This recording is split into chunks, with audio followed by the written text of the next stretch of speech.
bir ölmüş adamdan və yaxud da qeybdə olan bir kəsdən istəyirsən ki, sənə rozu bəxş etsin və yaxud da sənə kömək olsun, sənə şəfa versin, sənin üçün yağış yağdırsın və s. və s. Və bu da dinimizdə haramdır, icazəli deyil.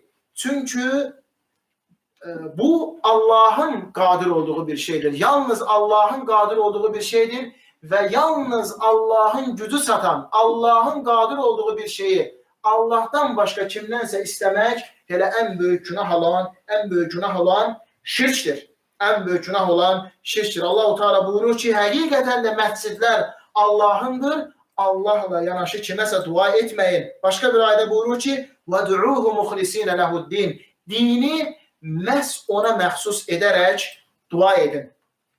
Və bu da özü dəlildir ki, dua elə dinin özüdür. Dinin əsasıdır və ibadətin ruhudur. Allah-u Teala bu ayələrdə bizə əmr edir ki, ondan ehtiyaclarımızı tələb edərkən onunla ixlaslı olaq, onunla səmimi olaq və salih əməllərimizdə, Allaha itayətdə onunla ixlaslı olaq. Heç bir şəxsi, istər Allah yanında hörmətli bir mələyi və ya göndərilmiş bir peyğəmbəri Allahla yanaşı çağırmaq dinimizdə icazəli deyildir, qadağandır və ən böyük günah olan şirkdir. Və Allah-u Teala buyurur ki, فَلَا تَدْعُ مَعَ اللّٰهِ إِلَٰهًا آخَرَ فَتَكُونَ مِنَ الْمُعَذَّبِينَ Allahla yanaşı başqa bir məbuda ibadət etmə, yoxsa əzaba duçar edilənlərdən olarsan. Buna misal olaraq, sən ölmüş, dünyasını dəyişmiş və səni eşitməyən və eşitsə belə sənin istədiyini verməyə qadir olmayan bir kəsdən istəyirsən ki, bizim üçün yağış yağdır. Bizim üçün yağış yağdır və bu da nə adlanır artıq Allahın haqqı, yalnız Allahın qadir olduğu, yalnız Allahın gücü satan bir şeyi Allahdan başqasından istəmək sayılır. Allah-u Teala Quran-ı Kərimdə buyurur ki, İnna Allaha indehu ilmus-sa'a yunazzilul gaytha və ya'lamu ma fil-arham. Həqiqətən də o saat, qiyamət günü haqqında olan elm yalnız Allahdadır. Yağışı o yağdırır və bətinlərdə olanı o bilir. وَمَا تَدْرِي نَفْسٌ مَاذَا تَكْسِبُ غَدًا وَمَا تَدْرِي نَفْسٌ بِأَيِّ أَرْضٍ تَمُوتُ Heç kəs sabah nə qazanacağını bilməz və heç kəs harada öləcəyini də bilməz. Allah isə İnnallaha alimun xabir. Həqiqətən Allahdır, hər şeyi bilən və hər şeydən xəbərdar olan.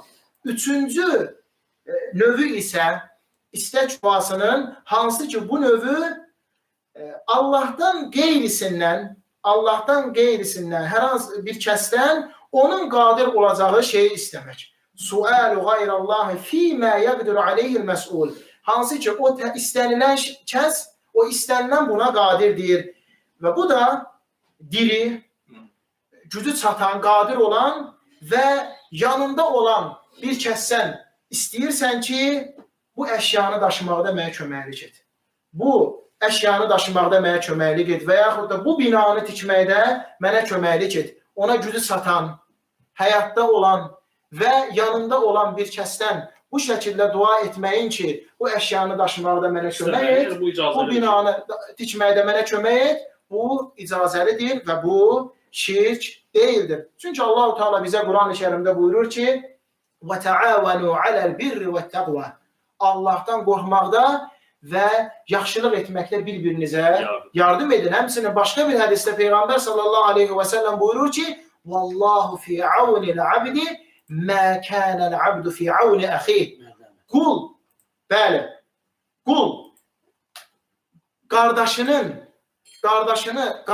kömək etdiyi müddətcə, qul qardaşının köməyində, çiynində olduğu müddətcə Allah da quluna kömək edər, ona yardımcı olar və bu icazəlidir və bu şirk deyildir. Necə ki, məsələn, gücü çatan bir adama deyirsən ki, mənə bu stəkanı doldur, su içim, susamışam, su içim. Necə ki, Allah-u Teala Quran-ı Kərimdə buyurur ki, وَإِذَا حَضَرَ الْقِسْمَةَ أُولُو الْقُرْبَى وَالْيَتَامَى وَالْمَسَاكِينُ فَارْزُقُوهُمْ مِنْهُ Əgər bölgü vaxtı orada olan qohumlar, yetimlər və kasıblar iştirak edərlərsə, onlara o maldan bir şey verin. Yəni, əgər kasıb sənə əlin uzatsa ki, mənə ondan ver, mənə o ruzidən ver və onun bunu səndən istəməsi şirk deyil. Allah-u Teala buyurur ki, fərzuquhum min. Yəni, onlara o maldan bir şey verin. Səndən istəyirsə, sənin də gücün çatırsa, imkanın çatırsa, buna qadirsənsə ona həmin maldan verirsən və bu da diri, gücü çatan və hazır olan, yanında olan bir kəsdən bir şey istəməyin, kömək istəməyin dünyəvi bir işdə icazəlidir. Əmməl məxluqul ghaib vəl meyyit fələ yutləbu minhu şey.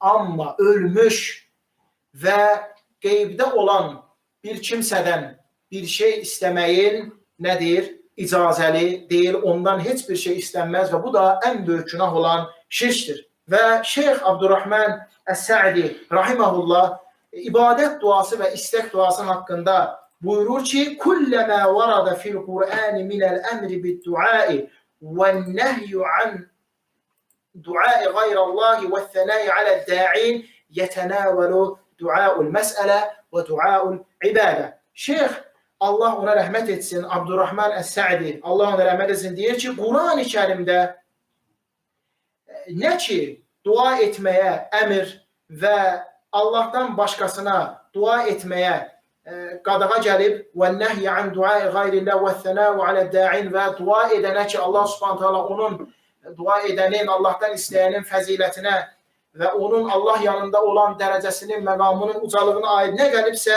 həm istək duasını və həm də ibadət duasını ikisini birgə əhatə edir və bütün bunlardan sonra duanın Allah yanında nə dərəcədə əzəmətli bir ibadət olmasını və onun dinimizdəki məkanını başa düşürük. Və söhbətimi Peyğəmbər sallallahu aleyhi və səlləmin bir hədisi ilə bitirmək istəyirəm. Allah Resulü sallallahu aleyhi və səlləm buyurur ki, leysə şeyun əkrəmə aləllahi teala minəd-dua. Allah yanında duadan hörmətli heç nə yoxdur. Duadan dəyərli, duadan hörmətli heç nə yoxdur və dua da Allah yanında ən hörmətli və Allaha ən sevimli ibadətdir. O zaman Allaha dua edənlər necə? Allaha dua edən insanlar da Allah-u Teala'ya ən sevimli, Allahdan öz ehtiyacını, Allahdan öz tələbini, öz ehtiyacını istəyən insanlar da Allah yanında ən sevimli insanlardır. Hansı ki, Allah nəsib eləsin, mövzunun digər dərslərdə bu barədə Peyğəmbər s.ə.v-nə hədislər gələcək ki, Allaha dua edən insanlar Allaha ən sevimli, Allah yanında ən hörmətli insanlardır.